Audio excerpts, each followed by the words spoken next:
Seismologist Dr. Joan Lutchman of the University of the West Indies Seismic Research Center has time and again warned that the Eastern Caribbean was ripe to deliver its largest magnitude earthquake.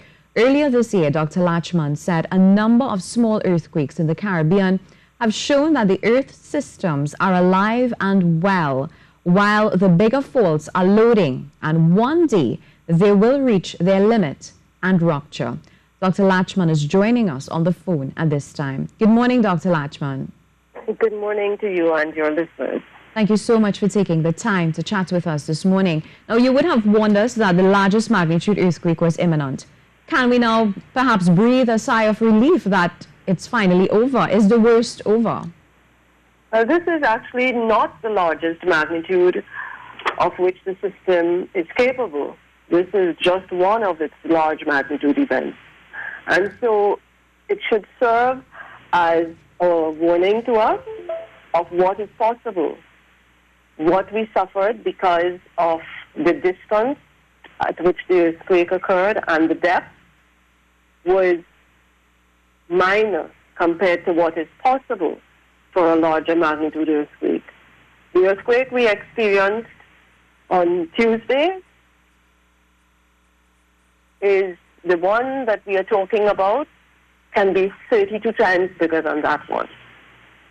So just think about the shaking you experienced during the magnitude 6.9 event, and one that is bigger than that would be close to magnitude 8, and people reported shaking of 45 seconds per minute.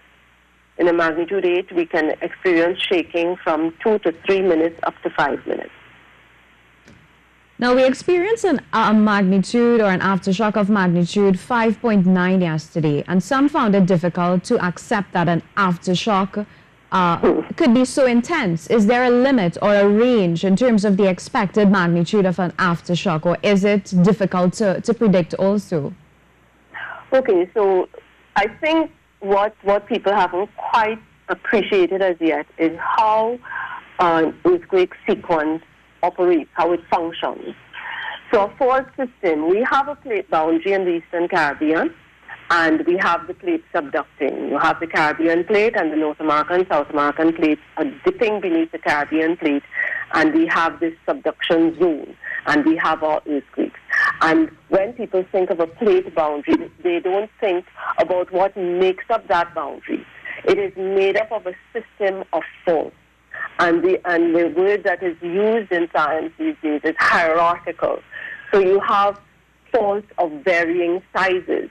You have your very tiny faults that would load the strain energy, would accumulate and reach its limit very quickly, and they would rupture. And we have these earthquakes in what we call background. We have them every day, every 2 days, every 3 days. So every maybe 6 months, you might feel a magnitude 4 earthquake. Every 6 weeks or so, you might feel one that's in the 3 range. And that is what is happening with those sizes of faults. As we get bigger faults, they can hold more strain energy. So in an earthquake sequence, when we have one of the big faults rupture, so like we had this fault that could deliver that magnitude 6.9, and that ruptured, all the faults in the near vicinity of it, all these little faults of varying sizes, they are also adjusting. They're also releasing their strain energy. So within that system, you're going to have faults that can release earthquakes in the magnitude 5 range. You're going to have faults that can also release an earthquake in the magnitude 6.1 to 6.5, and it would still be an aftershock of this one big fault as that little area there adjusts. So it is expected. The science used to say that the largest aftershock would be a unit smaller. So we had a 6.9, and it used to be said that we could get the largest one at 5.9, a unit smaller. But in my research and my observations, I have noticed that we can also get 1.5 of a unit smaller. We can get one in the 6.1 to 6.5 magnitude range, and it would and we must get away from this idea that an aftershock is not an earthquake. An aftershock is an earthquake in its own right. It just happens to be associated with that bigger event. And how long after an earthquake can we expect aftershocks? Aftershocks. Okay, so again, there's no formula for that, but our observations are, and there is, as you know, scientists have varying schools of thought when it comes to certain of these issues. But our observations, the bigger the earthquake, the longer the aftershock time. So you can get, in the early days, the aftershocks would be intense, so you get them coming rapidly. There is a trade-off with depth, so the shallow earthquakes would have high-level aftershock activity in the early days, and then they decay until you are not getting them every day. You're getting them every 2 to 3 days. You're getting them every week, every month, 6 months. You can get aftershocks after an earthquake like this 3 years down the road. Now, I know you said it's difficult to predict. You can't predict an earthquake, but based on earthquakes in the past, have you noticed any sort of pattern that you would like to share with us? So what we have been observing in the Eastern Caribbean is how these strong earthquakes like this 6.9 and those that are in the 6.1 to 6.5 magnitude range, that before these events occur, that you see in not foreshocks, they're not occurring necessarily in the same area that the big earthquake then occurs. You see a general increase, an elevation in the activity. Some scientists call it accelerating seismicity. So you see this general increase. So we have been seeing this increase in the lower magnitude earthquakes, and since 2013, we have been seeing this increase regionally, not just in the Trinidad and Tobago area now. We have been seeing this increase in those that we see in the magnitude 6 range, 6 to 6.9. We used to see those earthquakes every 3 to 5 years, and since 2013, we are seeing them almost one every year sometimes.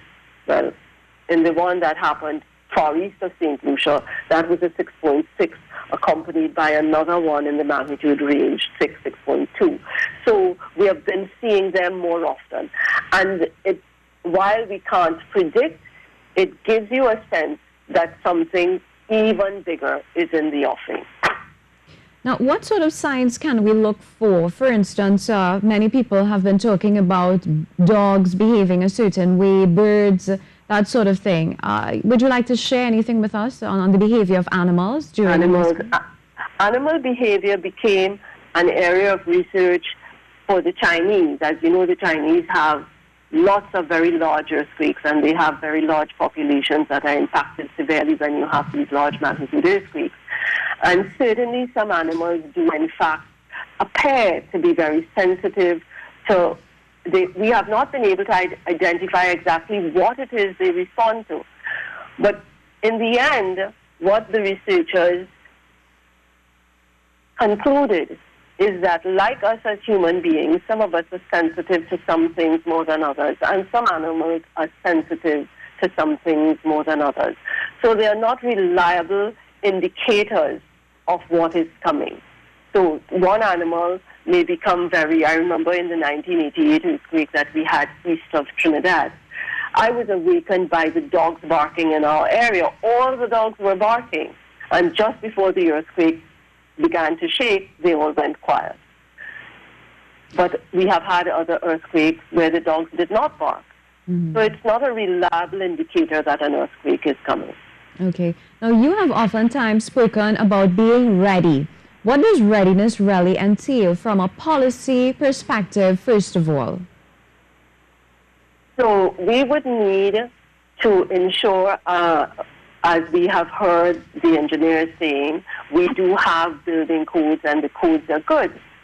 But we need to have the legislation. We are using the American Building Code. We need to have a code that is ours, and we need to have it legislated. We need to have a framework of enforcement to ensure that there is compliance with the code, and planning in our development in certain areas that are highly vulnerable to earthquake shaking. We need to look at what kind of development we do in those areas, that we don't expose large communities to that kind of earthquake shaking. We need to ensure that if we look at Chile, America, and Japan, we know that it is possible to have a large magnitude earthquake without having thousands of deaths. And that is what we would like to have here. So we need to have, let me say it again, the building code legislated, a framework for enforcement, and land use planning and development. One of my particular concerns is this move that I have observed of densifying the population in certain areas. So we are putting in all these high-rise buildings in communities where they did not have them before. And in the event of an earthquake, what is going to happen? We are not looking at a big damaging earthquake. What is going to happen? What is going to happen to the people who are made homeless because their buildings can no longer be occupied? They have no land to speak of around the property. They can't even put up a tent. What exactly are we thinking when we do this? And when you have these large buildings and they, let's say, God forbid, they collapse, you have so many people injured and killed. We need to really think about what it is we are doing. So on a policy side, that is what it is. We need to ensure that we have our plans for evacuation and how we are getting appliances in to respond when we have these events. We need to have all these plans in place, and people must be drilled and know what to do, how to do it, when to do it. Who are the people to connect? Who are the names? Who are the seconds? All of these things must be in place. We should not be fishing around when something happens. Now, Dr. Lutchman, some have said for an earthquake of that magnitude, fortunately, the extent of damage reported was not as bad as it could have been. What are your thoughts on that? Oh, yes. And this is an important lesson for us to learn. This earthquake was very close in magnitude to the one that they had in Haiti in 2010. And we will note the kind of damage they suffered in Port-au-Prince and the kind of damage we suffered here. There are very important differences in why there was this disparity in the impact.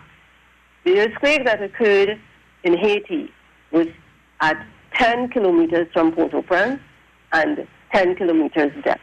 It was a virtually direct hit. The Port-au-Prince was comprised of 3 million people to start, living in structures that were not properly designed to withstand earthquakes. And so 1/10 of their population was killed in Port-au-Prince. Had that earthquake, given the lack of a standard in the building practice we have here in Trinidad, in spite of the building code and so on that we actually have, we don't know how well they're being complied with. If that earthquake had occurred 10 kilometers from Port-au-Spain at 10 kilometers depth, the story today would have been very different. Our island is not very big. People would say things like the earthquake that occurred, let's say an earthquake in Claxton Bay, for instance, almost like if the earthquake occurred in Claxton Bay, the rest of us don't have to worry.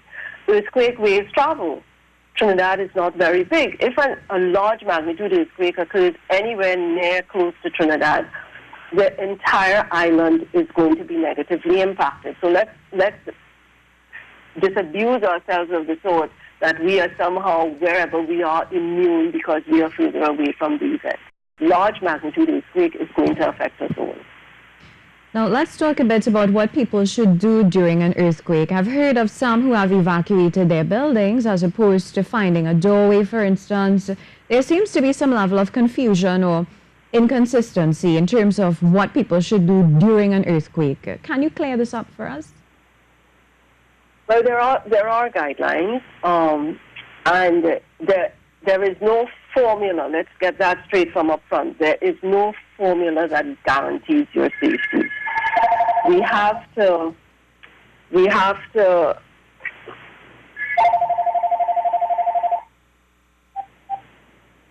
we have to give you guidelines that would then be used as you don't panic in the situation.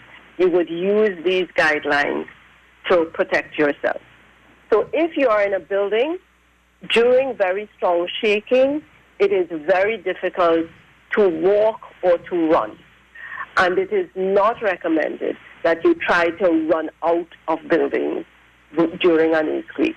The reason is, one, it is difficult to run. You're unstable on your feet. You can fall. You can trip and injure yourself that way. You can then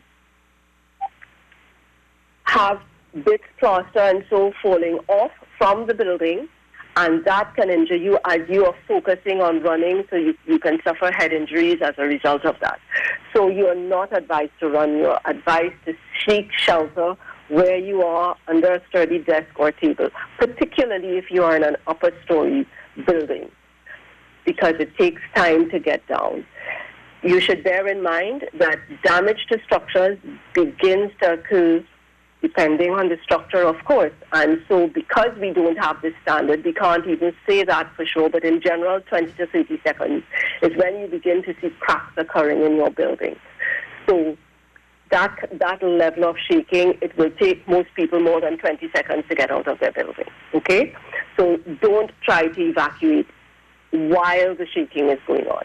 If, however, you are on the ground floor, you are alone in the room, there's a doorway there, there's a nice wide open field, no lines, no poles, you can by all means step out of that building onto the field. The fact is, it is the buildings that injure and kill. So you have that option. You stay in the building, seek protection, sturdy desk or table in a corner on an inside, away from the outside walls, away from glass, large panes of glass. I'm sure everyone would have seen the video where that pane of glass in that business place, the whole pane fell out. So you stay away from those large glass panes. If you are driving, as I was, let me tell you, it is very difficult to recognize, even when you feel the shaking. In my case, I thought I had a flat tire. But bring your vehicle safely to the side of the road and stop and remain in your car. Your car is a safe place to be. Do not stop on a bridge, under electricity lines, electrical poles, utility poles. So you try to ensure that there's nothing that can actually then fall and injure you. So that's the car. And do not use elevators during the shaking. Do not use elevators after the shaking. Until your elevators are checked, you do not know that they have maintained their integrity, so you don't use them. After the shaking, you then exit your building as quickly but as carefully as possible, because you then have to ensure that your stairway has maintained its integrity. So you don't come trotting down the stairway. You come down the stairs quickly, yes, but carefully, ensuring that everything is still safe. Wonderful. Thank you so much, Dr. Joan Lutchman. It's been a pleasure chatting with you. And with you, Ms. Barrett. Have a good day, and your listeners. We've been chatting with seismologist Dr. Joan Lutchman, of the University of the West Indies Seismic Research Center, informing us about the do's and don'ts and so many other points as it pertains to earthquakes. We now take you to our travel weather forecast.